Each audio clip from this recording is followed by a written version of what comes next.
Morning, friends. 6 o'clock here on your Tuesday. Welcome to Up with KREM. I'm Tim Pham. And I'm Channing Curtis. Thanks so much for starting off your day with us. Meteorologist Thomas Patrick is getting us ready for the day ahead, though, and telling us about some cooler temperatures. So, Thomas, cool enough for a jacket? Yeah, likely cool enough for a jacket, especially since it was 70s this last weekend. So it just feels that much colder this morning compared to what we've enjoyed recently. So yes, you might need to bundle up just to stave off some of those cooler temperatures, which do find themselves in the 30s now this morning. We're at 39 in Spokane, and it is a bit cooler out in Coeur d'Alene with the sunshine now starting to come out. In fact, we are a couple minutes past sunrise already. Bit more cloud cover to our south, so bit of an overcast morning in Pullman, but it won't stay that way all day long today. It'll be partly cloudy throughout, and in the afternoon there will be a small spotty shower chance. But notice how our temperatures only top out in the 50s today. Remember, it was 60s yesterday and 70s the day before, so that is the full effect of that cold front that passed through yesterday. Well, this morning, the U.S. Supreme Court is allowing the state of Idaho to enforce its ban on gender-affirming care for transgender kids. This allows the 2023 law that would give physicians up to 10 years in prison if they provide hormones, puberty blockers, or surgeries to children. Under the court's order, the two trans teens who sued to challenge the law still will be able to obtain care. Previously, a federal judge had blocked the law in its entirety, saying that it was necessary to do so to protect the teens. Happening today, another town hall meeting is being held to help those impacted by the Oregon Road fire. KREM 2's Brandon T. Jones live in the newsroom for us right now. So Brandon, tonight's meeting is also the last opportunity to meet with FEMA before the end of the registration period. Tell us about it. Yeah, Tim, that's right. And the window to apply for FEMA assistance will close this Saturday, so that's only 4 days away at this point. With that in mind, all members of the community are encouraged to attend and ask questions, even if you have not registered for FEMA or met with a case manager. The meeting will take place tonight at 7 p.m., hosted at the Country Church of the Open Bible, which has served as one of the recovery centers for last year's wildfires. Between the Gray and Oregon Road fire, nearly 500 people have registered for assistance with FEMA, and FEMA says at least 43 payouts have been made, and grants can be up to $80,000. Again, the deadline to register for any assistance will close this Saturday, April 20th, and for a link to register, go ahead and text the word AID, that's AID, to the number 509-448-2000. We'll send you a link right to your phone. But for now, reporting live in the newsroom, I'm Brandon T. Jones. New this morning, last night, the Spokane City Council unanimously approved a measure to allow the city's attorney to defend several city employees in a lawsuit. The lawsuit is being brought by an apartment complex shut down by the city. Now, last September, the city of Spokane closed the Wall Street apartments. At the time, city officials said the complex had water and sewer leaks. They were missing fire alarm systems and even had doors that had been screwed shut. Now the owner is suing the city and a few of its workers, saying that some of those problems were made up. The suit does name specific city workers, and the city will pay any fines that might come from the judgment. All right, to get your ID on you real quick. No, I don't. You're not shutting the door, you're not free to leave. Yeah, I am.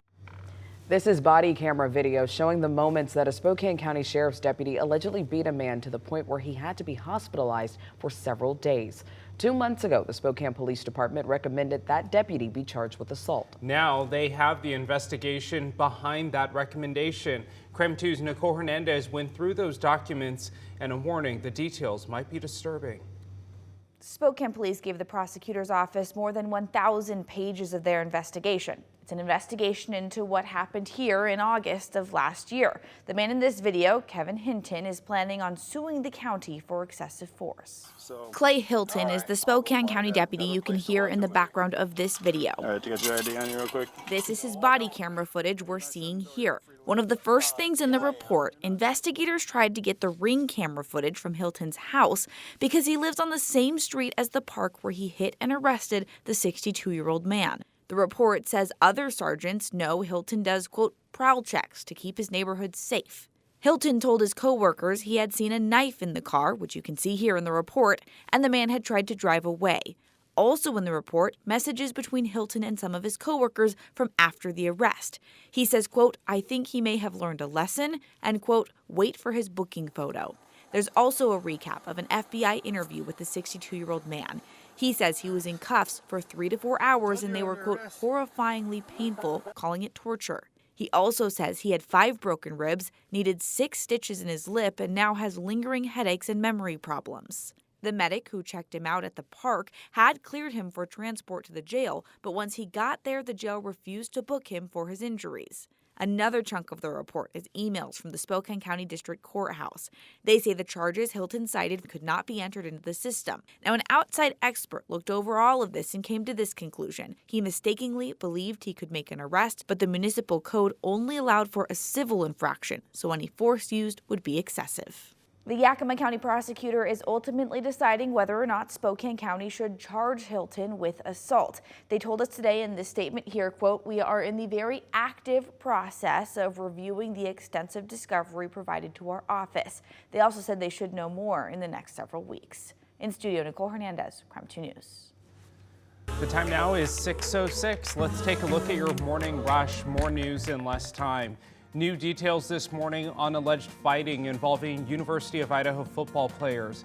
New information obtained by KREM 2 alleges that a vandal football player reportedly punched another student, knocking them unconscious. That player was allegedly accompanied by several teammates wearing ski masks and had welding pipes with them. We first told you about this alleged fight back in February. Right now, 20 players are under investigation for the fight.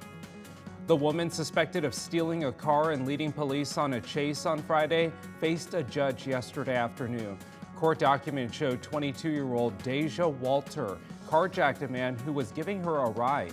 The man was hurt during the situation. Spokane police eventually found the stolen car and arrested Walter on robbery and assault charges. She's now being held on a $100,000 bond. Looking ahead, a Senate subcommittee will hold a hearing tomorrow to discuss the safety of Boeing planes. It follows new claims made by a whistleblower. The former Boeing engineer is expected to testify about concerns over the manufacturing and assembly of the 787 Dreamliner. The committee has also asked Boeing CEO Dave Calhoun to appear, but it's unclear whether he will comply. Calhoun recently announced he will step down later this year. That is a look at your morning rush.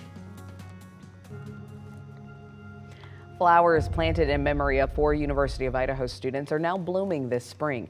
Ethan Chapin, Xander Kernodle, Kaylee Gonsalves, and Madison Mogan were murdered over a year ago in Moscow. Now, the Tulip Valley Farms, where Ethan worked in Skagit Valley, they sold some special bulbs last year to honor him. And Governor Brad Little shared this photo on social media of Ethan's smile in full bloom at the Idaho State Capitol. Little wrote, "May we all spread love and light like Ethan, Xana, Maddie, and Kaylee."